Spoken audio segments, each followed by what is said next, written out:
Hi. ఎవ్వడు కొడితే దిమ్మ తిరిగి బాక్స్ ఆఫీస్ మైండ్ బ్లాక్ అయిపోతో వాడే పూరిగాడు. ఇది ఒకప్పటి మాట. ఇప్పుడు అలానే ఉందా? దాని గురించే ఈ వీడియోలో మాట్లాడుకుందాం. నేను ఈ వీడియోలో పూరి జగన్నాథ్ బయోగ్రఫీ అంటే ఎక్కడ పుట్టాడు, ఎక్కడ పెరిగాడు, ఎక్కడ చదువుకున్నాడు దాని గురించి మాట్లాడను. పూరి జగన్నాథ్ ఫిల్మోగ్రఫీ, ఎన్ని సినిమాలు తీశాడు, ఫస్ట్ సినిమా ఇది, 10th సినిమా ఇది, 25th సినిమా ఇది, ఆ సోదంతా నేను మాట్లాడను.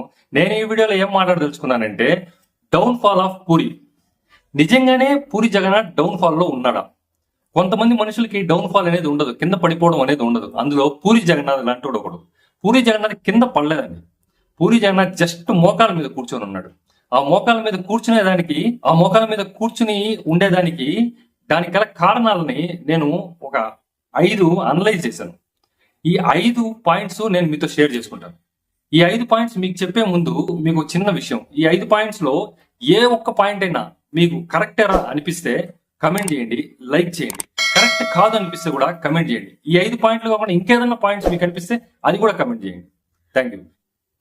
ఫస్ట్ పాయింట్ ఏమంటే down fall of పూరిలో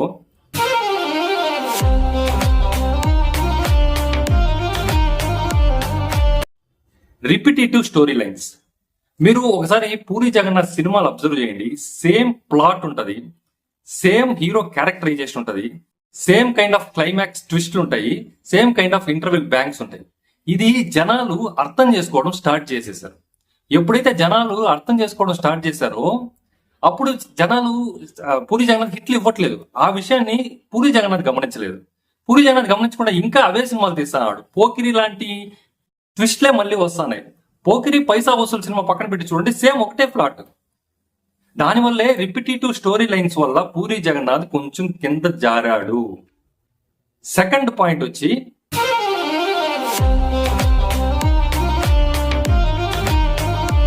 lack of innovation. ఒక సామెత ఉంది, ఎప్పుడైతే నువ్వు అప్డేట్ అవ్వడం స్టాప్ చేసావో అప్పుడు నీ కెరీర్ ఎండ్ అయిపోతుంది అని.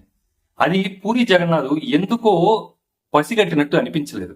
ఎందుకంటే తను అప్గ్రేడ్ అవ్వడం లేదు, ఇన్నోవేషన్ లేదు. కొత్తగా ఇప్పుడు ఉండే డైరెక్టర్స్ కొత్త చేంజెస్, కొత్త జోనర్స్, కొత్త స్క్రీన్ రైటింగ్స్ రాస్తున్నారు కానీ, స్క్రీన్ ప్లేస్ రాస్తున్నారు కానీ, బట్ పూరి జగన్నాథ్ ఇంకా ఆ ఈడియట్ పోకిరి కాలం నాటి స్టోరీస్ ఆ లైన్సే రాస్తాడు తప్పిస్తే ఇంకో కొత్తగా ఏమి రావట్లేదు. జ్యోతిలక్ష్మి నుంచి తన సినిమా ఫెయిల్యూర్ స్టార్ట్ అయింది. జ్యోతిలక్ష్మి, రోగ్, ఇజం, ఈ సినిమాలన్నీ తను ఒకే కైండ్ ఆఫ్ సినిమాలు చేయడం వల్ల, కొత్తగా ఏది ఇన్నోవేట్ చేయకపోవడం వల్ల సినిమాల్లో జనాలకి వెగుటు పుట్టేసింది తన సినిమాలంటే.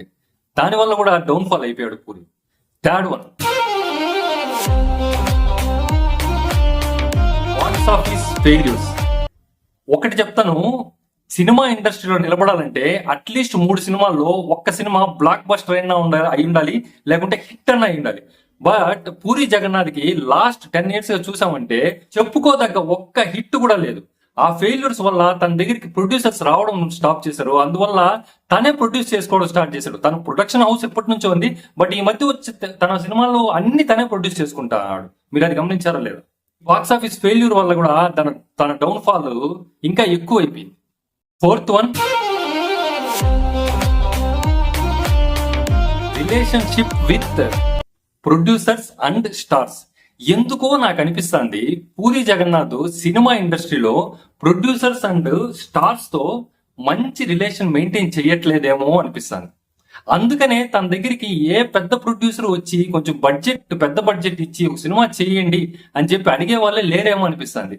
ఇక్కడ నేను కోట్ చేస్తాను హరీష్ శంకర్ ని. తప్పుగా అనుకోకండి, హరీష్ శంకర్ ఏమి చిన్న డైరెక్టర్ ఏం కాదు, తను పెద్ద డైరెక్టరే. బట్ తన ఫెయిల్యూర్స్ లో ఉన్న, తన సినిమాలు అసలు రాకున్నా కూడా తన దగ్గర ప్రొడ్యూసర్స్ ఉన్నారు, తన దగ్గర మంచి బడ్జెట్ సినిమాలు వస్తున్నాయి.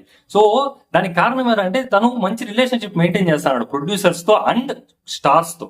అది పూరి జగన్నాథ్ ఎందుకో చేయట్లేదేమో అనిపిస్తుంది. ఫిఫ్త్ పాయింట్,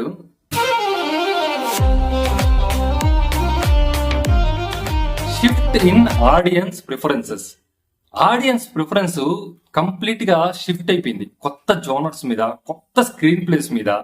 అండ్ ఈ సోషల్ మీడియా వచ్చిన తర్వాత ఎంటర్టైన్మెంట్ యాక్సెసిబిలిటీ చాలా ఎక్కువ అయిపోయింది. ఓటీటీస్ వచ్చాయి. థియేటర్ వరకు జనాల్ని రప్పించాలంటే జనాల్ని మెప్పించే విధంగా ఏదైనా చేస్తే తప్పిస్తే జనాల్ని అబ్బా ఏముందిరా బాబు అట్లీస్ట్ ట్రైలర్ అనిపించేలాగా చేయకపోతే జనాలు ఇప్పుడు థియేటర్ వరకు ఎవరు రావట్లేదు.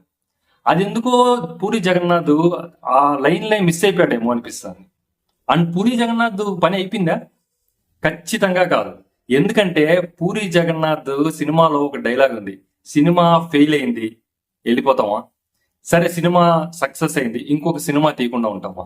సేమ్ ఇదే లైన్ పూరి జగన్నాథ్ ఫాలో అవుతాడు. బట్ తను చేసిన తప్పుల నుంచి తను రెక్టిఫై అయ్యి మళ్ళీ ఒక్క బాక్స్ ఆఫీస్ హిట్ గాని ఇస్తే ఏ డైరెక్టర్ తన ముందు పనికిరానంతగా ఎదిగే కెపాసిటీ ఉన్న డైరెక్టర్ పూరి జగన్నాథ్.